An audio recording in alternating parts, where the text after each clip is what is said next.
السلام علیکم ورحمۃ اللہ وبرکاتہ۔ دوستو، کیسے ہیں آپ حضرات؟ امید ہے کہ آپ سبھی حضرات خیر و عافیت سے ہوں گے۔ گزشتہ کل میں آپ حضرات کے سامنے وضو کے آداب سے متعلق ایک ویڈیو پیش کر چکا ہوں، اور اس میں نے وضو کے کچھ آداب بیان کیے تھے۔ آج کی اس ویڈیو میں وضو کے باقی آداب آپ حضرات کے سامنے بیان کرنے جا رہا ہوں۔ اس لیے آپ حضرات سے درخواست ہے کہ آپ اس ویڈیو کو آخر تک اور توجہ کے ساتھ سنیں۔ وضو کا ایک ادب یہ ہے کہ بسم اللہ پڑھ کر وضو کیا جائے۔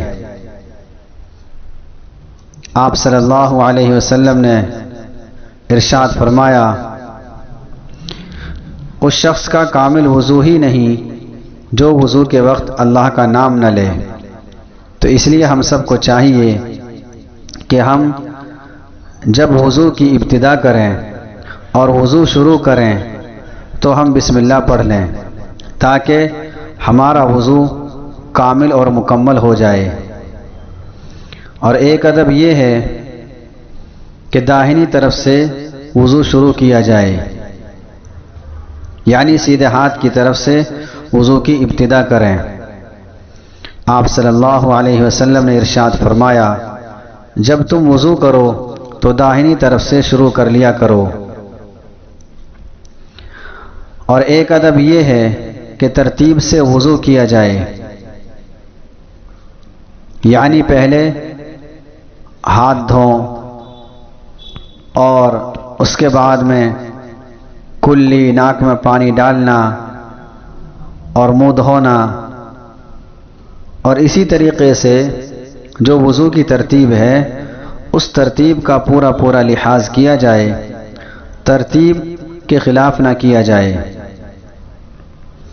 اور پے در پہ وضو کرنا، یعنی ایک عضو خشک نہ ہونے پائے دوسرا عضو دھو لینا۔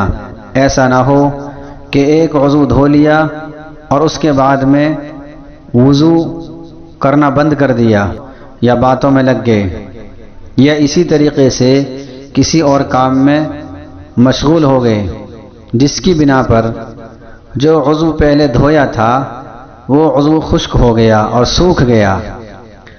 تو ایسا نہ ہو، بلکہ ایک عضو دھونے کے بعد فوراً ہی دوسرے عضو کو دھو لیا جائے۔ اور ایک ادب اس کا وضو کا یہ ہے کہ وضو کے اعضاء کو مل مل کر دھونا۔ اور وضو کا ایک ادب یہ ہے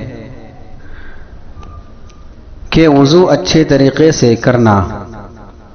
آپ صلی اللہ علیہ وسلم نے ارشاد فرمایا، جب تو نماز کے لیے کھڑا ہوا کرے تو کامل وضو کر، یعنی ہر عضو کو 3 بار دھونا یہ کامل وضو ہے، اس لیے ہر عضو کو 3 بار دھویا جائے۔ اور ایک وضو کا ادب یہ ہے، اور بہت اہم ادب ہے، کہ وضو کرتے وقت دنیا کی باتیں نہ کی جائیں۔ جیسا کہ آج کل ہم بہت سارے لوگوں کو دیکھتے ہیں کہ وضو بھی کرتے رہتے ہیں اور دنیا کی باتوں میں بھی مشغول رہتے ہیں، تو یہ وضو کے ادب کے خلاف ہے۔ بلکہ وضو اس طریقے سے کیا جائے کہ اس میں دنیا کی باتیں بالکل نہ ہوں۔ اور وضو کا ایک ادب یہ ہے کہ وضو سے پہلے 3 مرتبہ ہتھیلیوں کو دھو لیا جائے۔ ایک مرتبہ حضرت عثمان رضی اللہ عنہ نے وضو کا پانی منگوایا اور وضو کیا، تو آپ نے 3 مرتبہ اپنی ہتھیلیوں کو دھویا، پھر آخر میں فرمایا، میں نے اللہ کے نبی صلی اللہ علیہ وسلم کو اسی طرح وضو کرتے ہوئے دیکھا ہے۔ دوستو، یہ وضو کے کچھ آداب تھے جو میں نے آپ حضرات کے سامنے بیان کیے ہیں، اور بقیہ آداب انشاءاللہ آئندہ ویڈیو میں آپ حضرات کے سامنے پیش کیے جائیں گے۔ اس لیے آپ سبھی حضرات سے درخواست ہے کہ آپ اس ویڈیو کو زیادہ سے زیادہ سن کر دوسروں کو بھی شیئر کریں، اور اگر ابھی تک آپ حضرات نے اس چینل کو سبسکرائب نہیں کیا ہے تو جلدی سے جلدی اس چینل کو سبسکرائب کریں، لائک کریں اور شیئر کرنا نہ بھولیں۔ السلام علیکم ورحمۃ اللہ وبرکاتہ۔